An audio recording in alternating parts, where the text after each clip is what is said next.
এখন সামান্য পরিমাণে তেল দিয়ে দিব, মশলা দিয়ে দিব মরিচের একটা। এখন মাখিয়ে নিব ভালোভাবে, এটা মাখিয়ে নিব। গরু মাংসটা দিয়ে দিব, এখন ভালোভাবে মাখিয়ে নিব। 4-5 ঘন্টা রেখে দিব, এটা রেস্টে থাক। মাংসটা বসাই দিছি 3-4 ঘন্টা রেখে, এখন রান্না করে নিব। এখন গরু মাংসটা লাড়াচাড়া দিয়ে নিব, লাড়াচাড়া দিয়ে নিছি। মাংস রান্না করা হয়ে গেছে, এখন একটু লাড়াচাড়া দিয়ে নিব। বুটগুলা ঢেলে দিছি, সাথে আলুও দিছি 2-3টা।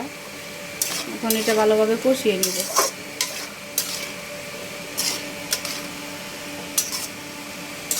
গরুর মাংস দিয়ে বুট রান্না করতেছি। বুট তো দেখা যেতেছে না, খালি মাংসই দেখা যায়। ভালোভাবে কষিয়ে নিছি, এখন পানি দিয়ে দিব।